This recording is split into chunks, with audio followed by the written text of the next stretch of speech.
Good morning and warmly welcome to this trend talk invited by Drees and Sommer in Sweden. We have the honor of following up our previous trend spotting seminar that was held earlier this year, and we will soon get back to that. We inviting you to this event is the company Drees and Sommer Sverige, Drees and Sommer in Sweden. And I was going to say that some of you might know the team from the old company Go to Work that we were renamed from last year.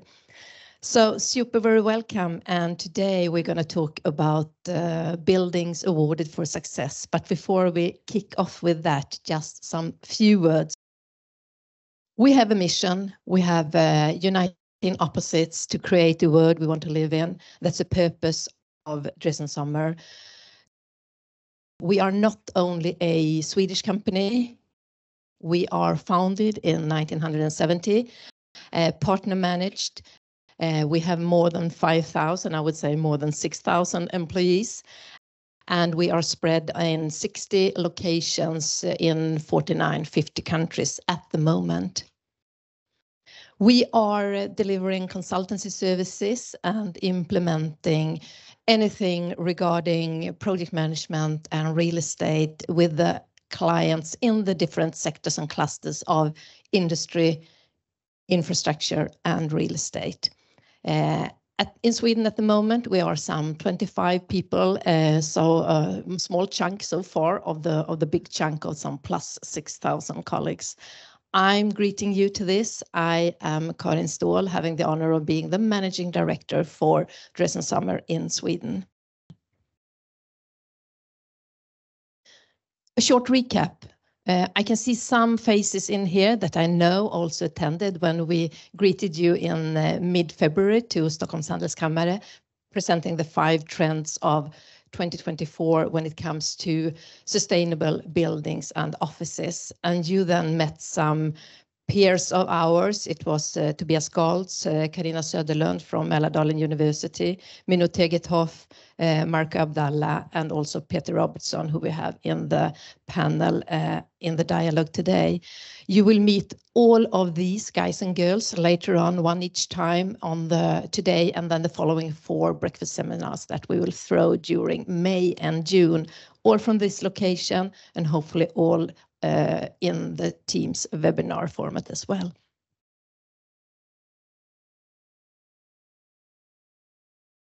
So today we are aiming for buildings awarded for support, and a short recap as well on that, with Peter Robertsson being one of Drees and Sommer Sweden's change managers, a senior consultant, having had the responsibility to also to compile and put together this morning's program and agenda. But we don't only meet Peter here today. We have online Michael. Could you wave to the audience? Yeah, briefly, Michael, who are you? Just one sentence. One sentence. Good morning, everybody. I'm Michael Kottke. I'm the managing director of Macom UK. We are part of Drees and Sommer for a little bit more than a year, and we are specializing in technology consulting. Thank you. Thank you. Warmly welcome, Michael. Stick to us. On my left-hand side, Stefan, briefly. Yeah, Stefan Ulf, interior architect, sitting at the office in Gothenburg, and employed since December last year. I am Alexandra Santacruz, and I am head of real estate advisory for Drees Sommer Sweden. I'm an architect and an urban designer. And I'm Peter Robertsson. I'm a senior change manager, and I'm, according to Karin here, responsible for this group of people. And I'm going to talk a little bit more, and you're going to get to know both me and my colleagues during this session. Great. Warmly welcome to all of us. And we've been actually thinking a lot after the Trendspotting seminar in February, talking about buildings awarded for success. what did we actually mean, and what are the trends that we see, and how can we all come to a future state where the buildings really support what we want them to support, the business and the people.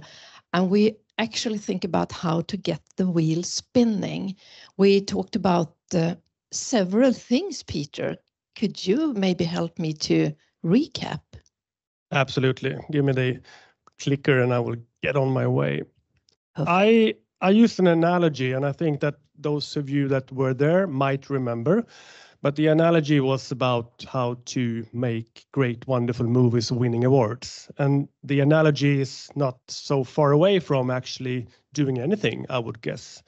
You need more than one piece to get things together and be the very best you can be. And it begins with the screenplay, the idea, basically. And that's the why of any organization. But it's also, in the end, having a robust plan and a vision of where to go. And it needs to be compelling not only to employees, but to customers as well. And if it is, it's a good start to get going towards that winning the award movie or business. The next thing was people, of course, employees, actors.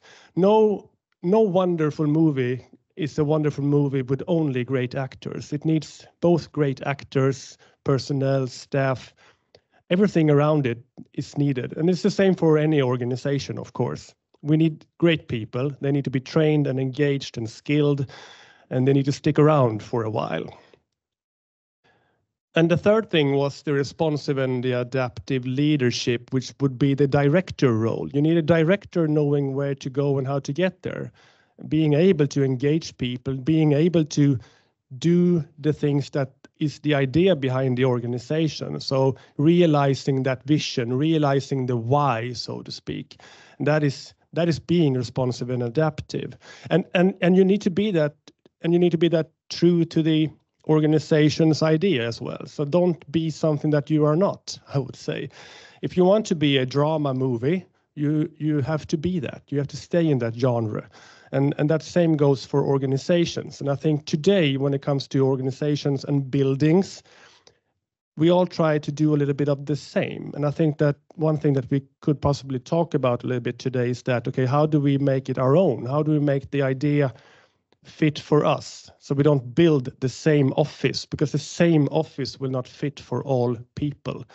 Just imagine how it would be to have, I don't know, it doesn't really work to have Al Pacino, if you know him, in a comedy. He's not good at that. So know your people and know your organization is crucial to knowing how to actually build and make the interior, I would say. And we will get back to that probably. So I'm a little bit on a thin limb now, I realize. The last part, and the reason why we are here, is that we need to talk a little bit more. We need to talk about everything here, of course, but we are going to talk a little bit more about the design of the office, the interiors and the outside and the buildings. I said the last time a little bit briefly that, yeah, we need flexible, effortless, and accessible offices. Like with any movie set, you need a surrounding or a setting that is fit for the movie, of course. You choose scenes and sceneries that is appropriate for making the movie. And the same goes for offices. They should be located where the people you want to hire are located, unless you're a hybrid in some degree organization. And you might be more or less hybrid, depending on what you do, of course. But this is also something that needs to be unique for you. You need unique for your organization. I think that's one place where many go wrong. We look at this place and think that, yeah, this is wonderful. I like this. Let's build something like this. But I think it needs to begin with the people in your organization and the vision and the idea and the prerequisites you have for your company to do whatever you do, actually, because that's something that I meet in my role as a change manager, that people or the organizations are trying to make things fit into the people instead of the other way around. So I think we need to think where we start with the idea of what we do, actually. So I've been thinking a lot about this, of course, and that's my job because I meet the challenge every day with customers that trying to fix things that are not working. Sometimes it's physical, sometimes it's people oriented. But in order to fix this or talk a little bit more about it and elaborate around it, I need expert help. So that's why the idea came that I cannot sit here for 40 minutes and just talk more about this. People are going to get a little bit bored. So I brought in some friends, Karin, to help out with this. And thank you for making that happen, I would say. So that was what we talked about, basically. So who are my friends and how can we help work this out? Yeah. And Peter's, those two and a half, 3 months that's passed since February, has things changed or are we still in the same? Have we revealed any new insights that we could sort of shift trends? No, not really. My biggest dream is that after this day, everyone here realizes that we need to think bigger, we need to think greater, and we need to think more about what we really need to do instead of thinking about what we can do or what we have money for, because we need to think in the long run. So I think that we need to have broader visions, broader ideas on how to integrate the new way of working with the new way of offices, the new way of building things, because all these things have to fit together, and I think that they don't most of the time. So no, nothing has really changed, and still a little bit too much of a debate on whether we are working from home or not, and it shouldn't be, because it should be all about how we actually do things together in the optimal way to make to have well-being, productivity, and flourishing organizations. That's what it's all about. Yeah, and I think it's great that you said this about the buildings and the people. And of course, we were a bit coordinated. You could click once more, Alex. And then we brought a quote from one of the big guys, Mr. Winston Churchill himself, that in 1943, he said that we shape our buildings, thereafter they shape us. So this is also about the chicken and the egg, what came first and why do we actually do all these things. So at the next slide on the spinning wheel, we are this morning, going to fill out the different areas that surround buildings awarded for support. And in people, we just a bit name the engagement, well-being and productivity. And with that, looking at the places where everything happens, we have then brought Alexandra to the dialogue today. And so what's your perspective on this, what Peter said and the full scope? Hello, good morning. Yes, well, I hope that after I show you the ideas I have and the things that I work with, that we get some perspective, and we think, after this, we say, yes, we actually can start from the another end. We don't have to start from here. So I would like to show you some of the things I work with. I'm also an expert in disability, in accessibility, actually. And as we know, we have, we work with ESG, environmental social governance, but we tend to forget what the two other words mean. Social governance. We think only about environment when we think about environmental social governance.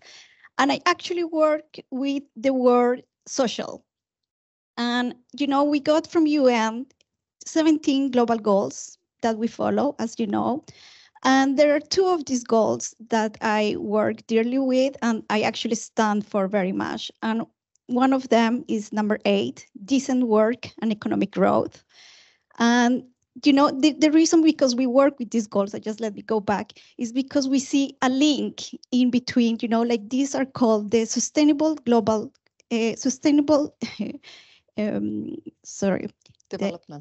development goals, yes. And the aim of these goals is to create peace and prosperity while we tackle climate change. They don't say we tackle climate change and then we handle people or prosperity. So somehow peace, prosperity, and climate change are linked. They are entangled. So this is what I want to show you. As we go to social part of environmental social governance, we have two goals that I think is important for us as designers, as we sit in our desk and try to do the little things. How can we zoom out and connect what we do with the bigger goals? United Nations has given Sweden a job, and this is actually embracing goal number 8 and 10. And number 10 is called reduce inequalities. And actually it goes by the name leave no one behind. I love this goal because I work with accessibility, I work with hospitals, I work with office, I work with people that actually have a permanent disability or have a temporary disability. So as we see this whole picture, how can we, as we tackle climate change, see if it is also something that we can do in the work we do? In Sweden, we have the anti-discrimination law. And this discrimination law, we say, okay, how is this shaping offices? But actually, this is very important. In Sweden, in 2021, a memorandum policy came out to follow this discrimination in Sweden. And this was by the government given to 28 agencies in Sweden to have a strategy for how we are going to abolish poverty among people with disabilities. And this is a democratic goal, it's an important goal. I mean, you should be able to support yourself and support your children, even if you have a disability. But this is where we are. It is still not possible. So myndigheten för delaktighet in Sweden is the kind of like following up how all these agencies, I only have some of them here, are doing this strategy, how are they working, what are they doing to include people, and every year they have to write a report and show results. So I have the privilege to work with two of these agencies. And the first one is Ekonomistyrningsverket. And they say, yeah, okay, we got this task, universal design in the office, but we actually don't know anything about universal design. We want to help, but we don't know how to do this in our, oh, sorry, that was what's on. But we don't know how to do this in our working space. So they started by giving employment to 3 people from Samhall. For those who don't know what Samhall is a place where people with disabilities can apply for a job.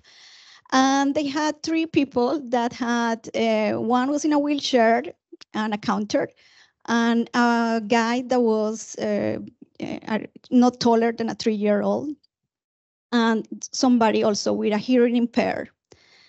And I said, great, this is a great start because we can actually just tailor this office with the people that you have employed and try to have a strategy with them.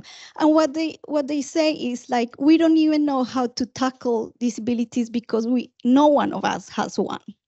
And this is the reality. It's not that as designers, we don't want to help. It's just that we don't know what is the need. So they say we need these people so that they can help us, they can show us how it is to have a disability so that we can work on these strategies. So the first thing that we worked with was safety. So if you have a hearing impaired, most probably you don't hear the fire alarm. So we install lighting so that this person, in case of fire, can also see the lights everywhere and understand that the fire alarm is on. This is for the person with hearing impaired. For the guy that is very short, we say, okay, he needs to be able to read the exit plans, and the exit plans usually are like a 160 high. We need to have exit plans that are his high, as long as fire extinguishers, blankets, safety for him. And for the person in the wheelchair, of course, if there is a fire, the elevator won't work. We need a 2-way communication so that this person can wait somewhere to get help. These are just little things, but they mean a lot. They mean a lot because they show you care. You're actually willing to do the little things for them to get a job. And of course, we went through the whole thing in BBR, the rules of housing, and these are just little details, but it started with them wanted to open the door, an invitation for work. The next one I worked with was Boverket. Boverket say the same. We have a task. We want to talk about universal design, but we don't want to talk about paragraphs and write more books that people have to read that nobody reads. And we want to do something else. We want to do a movie or 2 movies and actually engage people in how it is to have a disability, so that we want to show the humanity of it, so that architects, designers, and property owners feel engaged and want to help and feel like this is a democratic goal, this is something that we all should do. So by the direction of Victoria Buskvist in Boverket, I got the opportunity to create 2 movies. One movie was with Gert Wingårdh in the National Museum, showing how he worked with universal design at the museum and how light, just working with light, was the way for him to create how to orient yourself in the building, using very simple things like light and not having all these signs, go to the right, go to the left, letting light lead you. That was one of the points, but he had many other points. You can see the movies in Boverket Universell Utformning if you want. But the second movie is the one I want to get to. I got to do a second movie with Maya. She's my old colleague. She is an engineer, a mother of 2 boys, a Paralympic winner, several-time winner with many gold medals, and has represented Sweden 11 years. She is also blind, entirely blind, and she happened to be my colleague.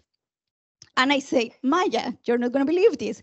I have to do a movie, and I think you would do great in this because I want to talk about universal design. So, and Maya goes along to do this movie, and the things that she brings to me as we go along and talk about designing offices, life is this. You know, she say, everything here is fixed for me to be able to work. We work at the Williams Sales Partnership, VSP.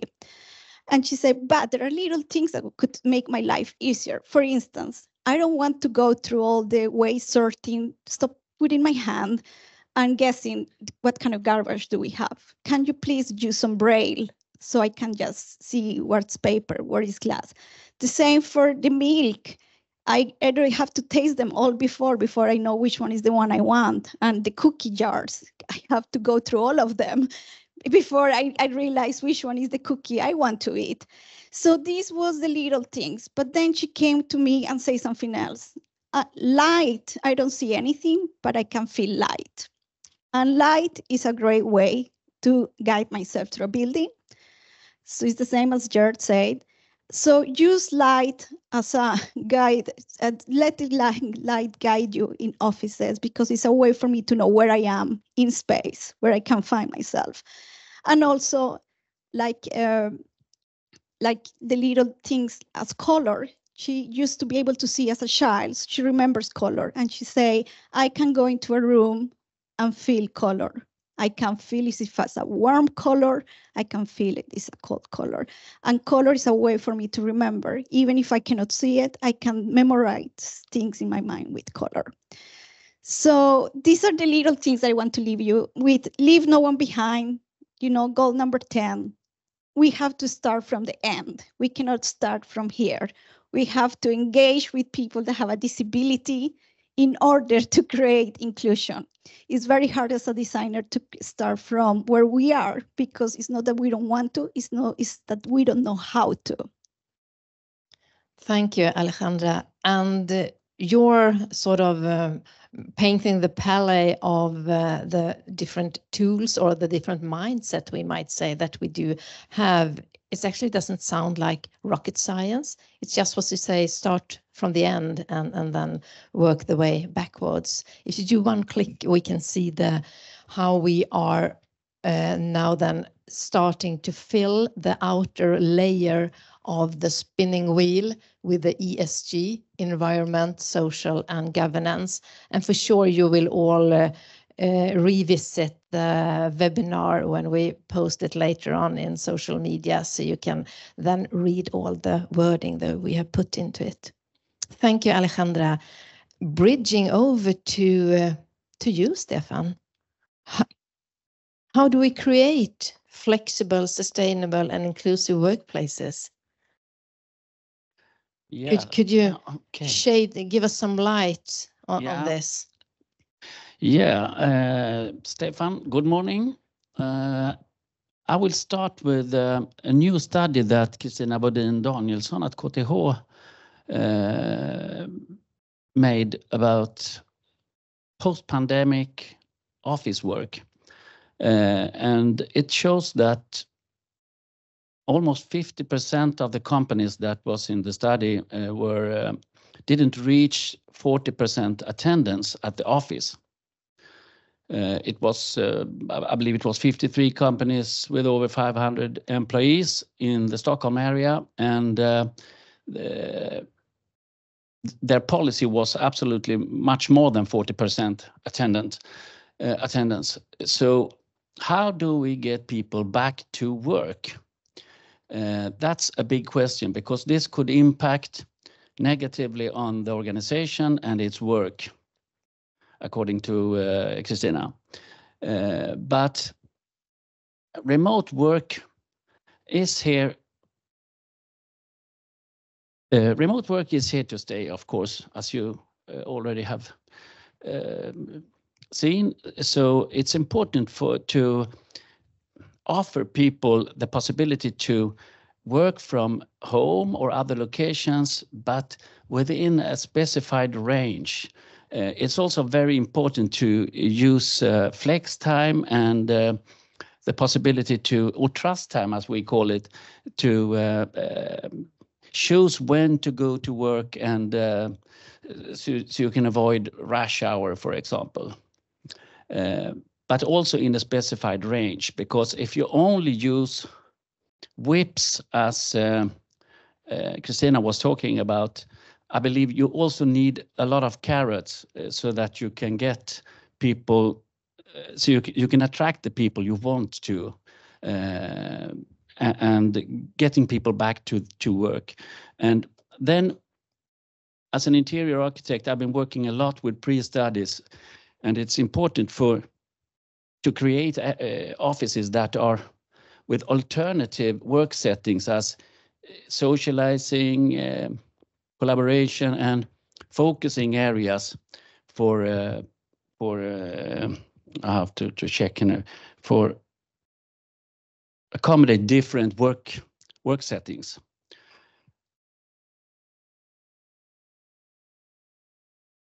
The second part, sustainable practices. It's very important, of course, to have an energy efficiency at the office, using LED lighting and smart ventilation systems, and use energy resources, renewable energy resources. And a more low-hanging fruit is to reduce, to promoting recycling and composting.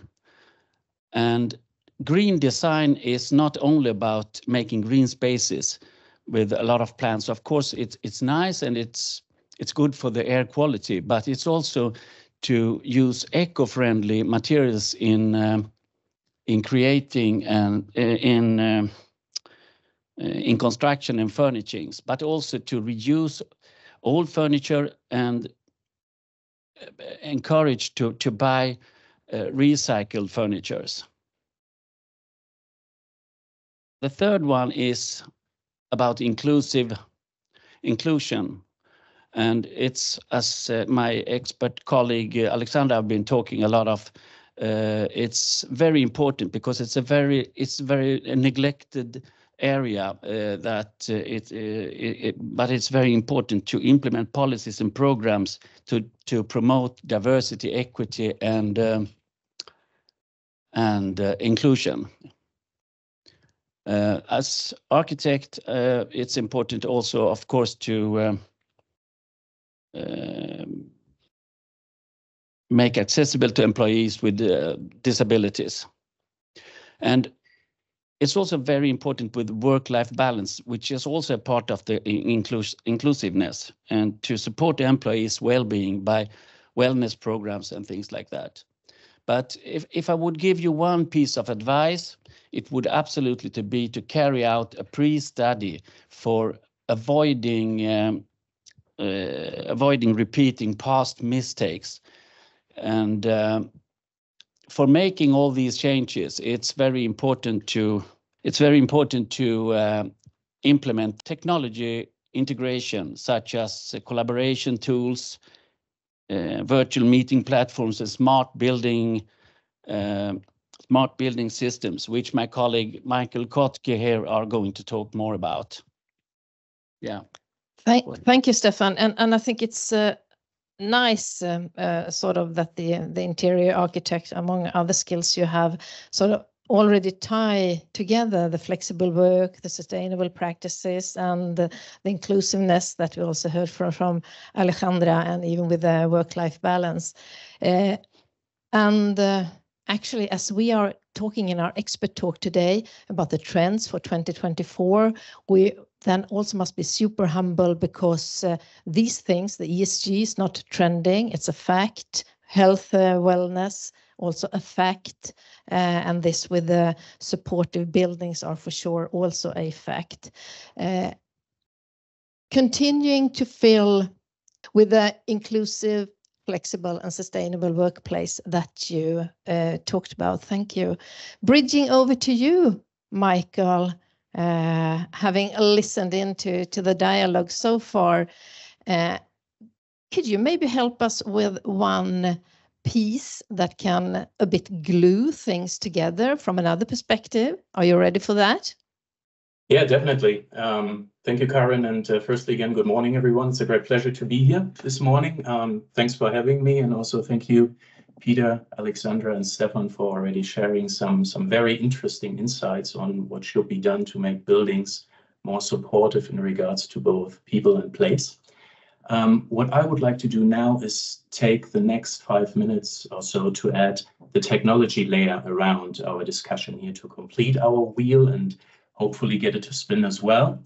And the question I want to raise in that regard is, how can technology create more purposeful workplaces? And maybe to start with a discussion, rephrase the question slightly and ask, why do we even need more purposeful workplaces today? And to me, the key reason for this is the changing expectations of employees today. The office, as we heard previously, is no longer just a place to work. Yeah, you can work from anywhere today.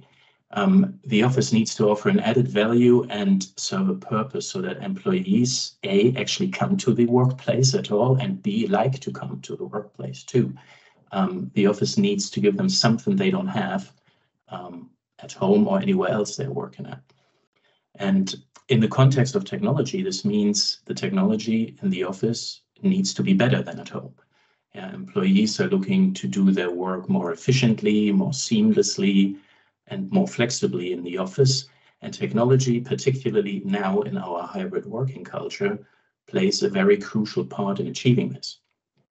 But the question is, how do we achieve it? What should good and future-proof technology design provide to create more purposeful workplaces? Well, I've got about 3 elements to this that I would like to show you. So let's look at the first one on the next slide, please. And my first recommendation is make technology enabling. Yeah, technology in the workplace should be there to enable employees to produce better results. And it's there to support your employees. So making technology enabling needs to start with the people. And firstly, understand their requirements, their ways of working, the use cases they want to see in your supportive building, and then build and integrate the place and technology around it to create a seamless working experience that addresses their specific needs.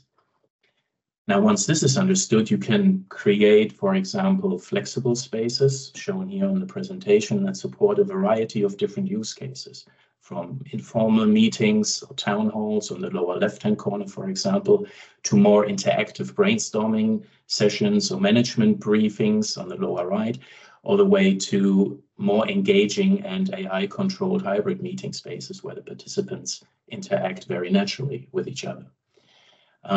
And I guess the point I'm trying to make here is you can do a lot with technology today.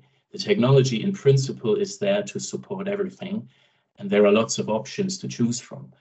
But the key to a truly supportive workspace is tailoring the technology to the needs of your people. It's all about bringing together workspace strategy and technology as equally important and integral parts of your supportive building design. Yeah, so making technology enabling is all about understanding your people's requirements and a comprehensive strategy.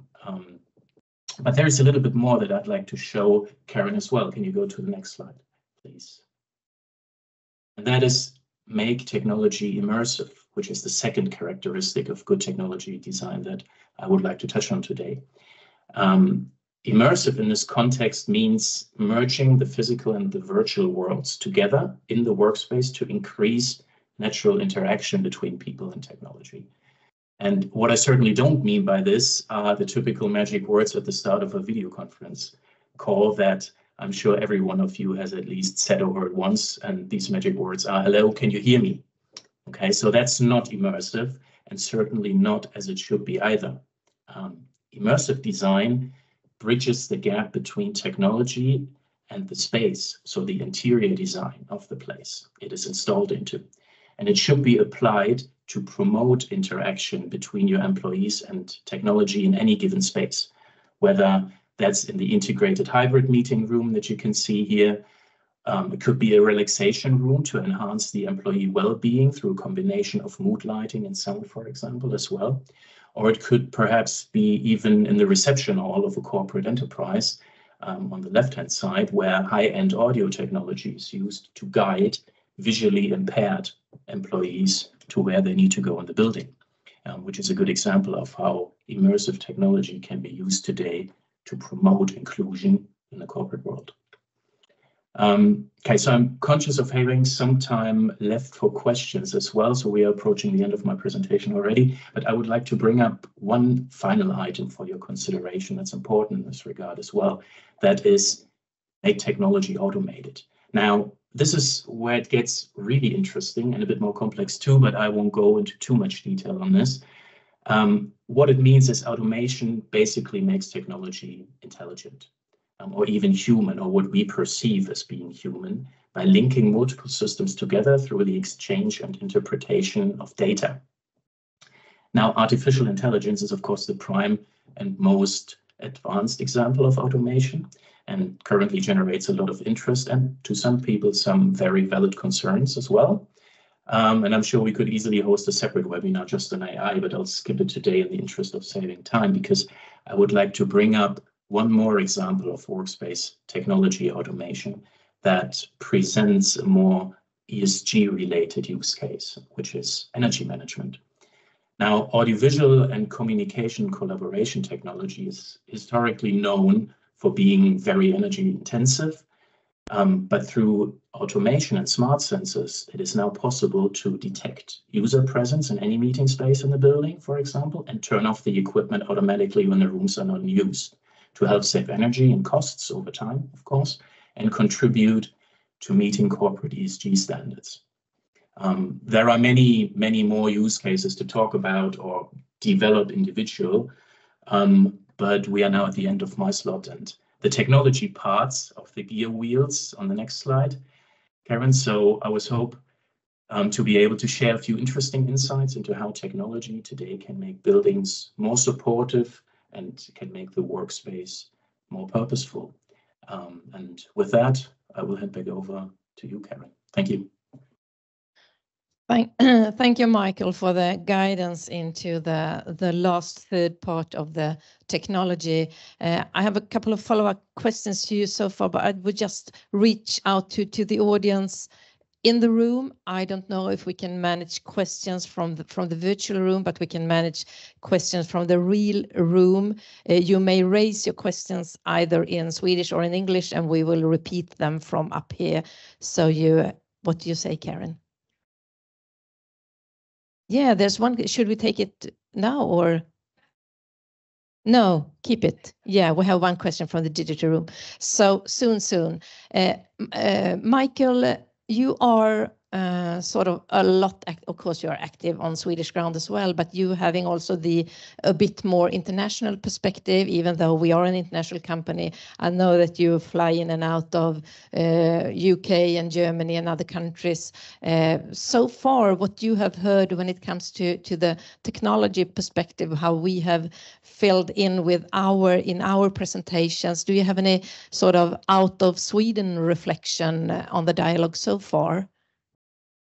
I think what's most important is to understand that delivering a supportive building and a purposeful workspace in the future requires actually all these gear wheels to work seamlessly together. I think the key to a successful office project deployment is bringing together user experience, design, architectural design, technology design, project management. So all of these services to actually, deliver a comprehensive and consistent building that takes into consideration all the different stakeholders and all the requirements and needs of the respective stakeholders as well. I think that's probably what I have not seen in the Swedish market yet. So as bringing everything together.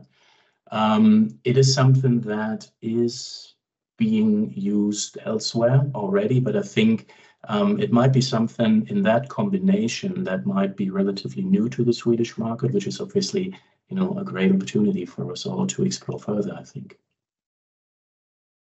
Perfect. Thank you for that, Michael. And looking at you and the rest of the gang here, do you think that we have filled enough to get the wheel spinning?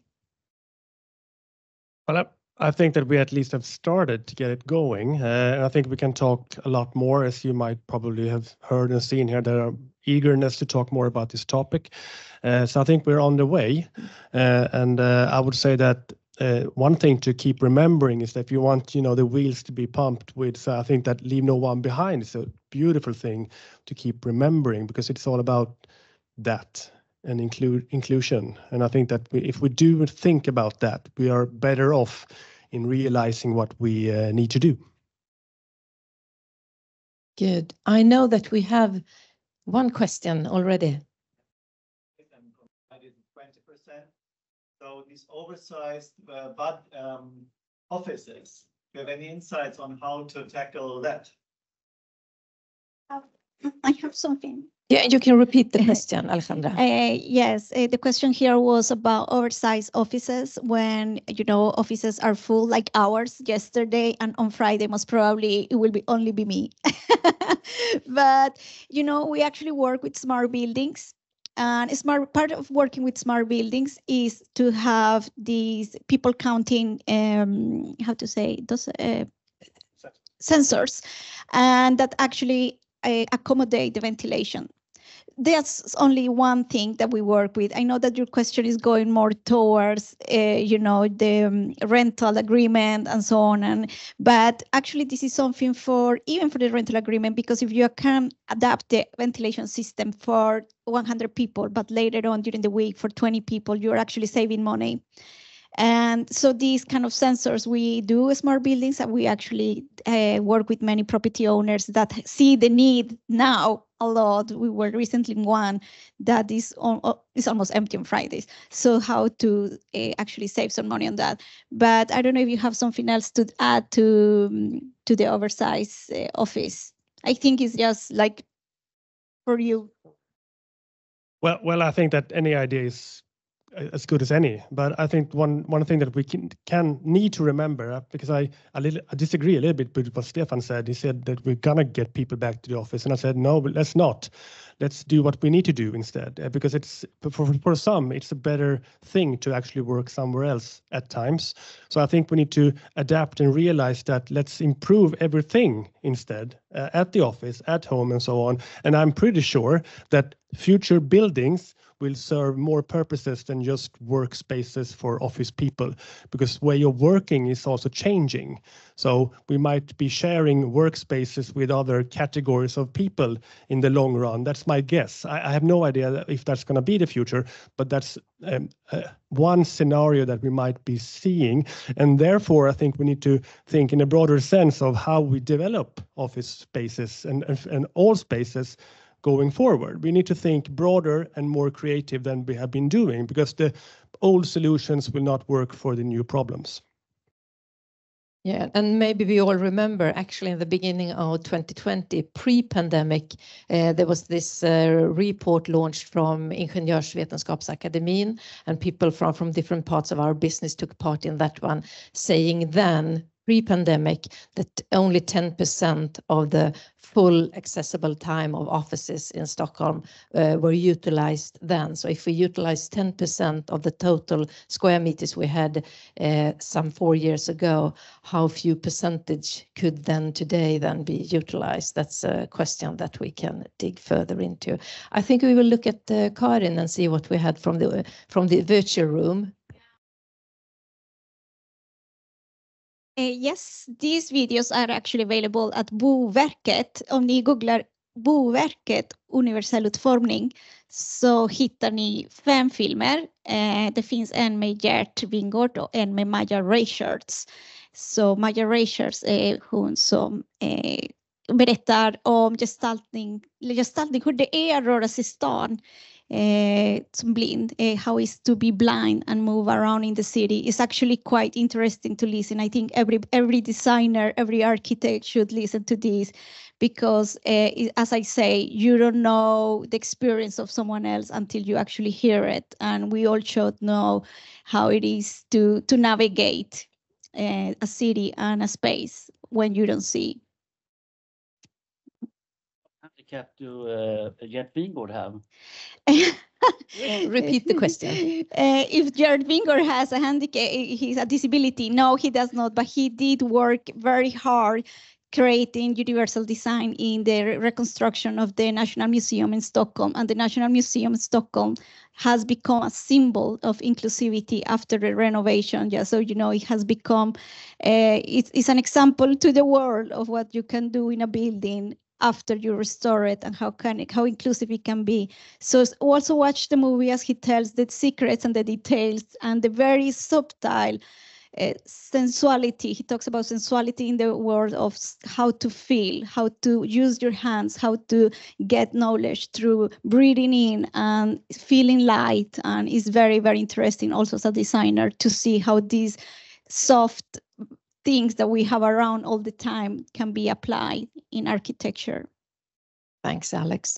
I was thinking, Stefan, Michael said that we are maybe not, I didn't say as developed, but we don't use this integrated approach as much. We have it in our spinning wheel with the ESG, and people taking place and really see it start in the end, and then get everything sort of planned from the user experience perspective.